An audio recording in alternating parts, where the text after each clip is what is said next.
继续同款是台中的消息，有民众检举讲，伫台中太平有一间工厂，这间工厂有饲狗仔，不过那像发生是虐待狗仔的事件。民代甲市府的人员赶去到现场的时阵，遐煞是空拢无半人，而且门嘛拢锁掉咧。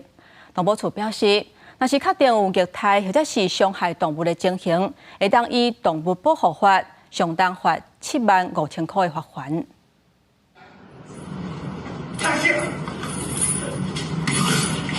狗仔带着封家的嘴烟，边仔的人是出拳甲拍。台中太平区一间工厂传出疑似虐狗的事件，狗仔去互铁链仔绑伫咧条仔无所在的汤米，只会当拍伫咧涂骹皮喘。过程全部拢去附近的徛家拾落来。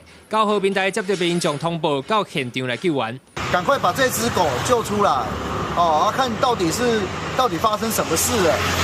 有需要让它那么残忍的对待吗？民代甲动保处的人员到现场，发现工厂假日休困，并无拄到人甲狗。现场是开立封锁的通知单。10号早起，厂房医院大门拢锁掉的，并无人回应。台中市动保处强调，拜一上班日也搁再派人前往，确定狗仔的健康状况。本处收到讯息，就派人到现场去进行了解，但是在现场并未发现饲主跟犬只，然后我们会在礼拜一的时候再派员到现场去访视，看看犬只的健康情形。附近民众私底下表示，疑似受虐的狗仔正曾经发生咬人的状况，场主已经转送善心人士收养。动保处是表示，若是确定有虐待、伤害动物的代志，会依照动物保护法第6条，处行为人1.5至7.5万块罚款。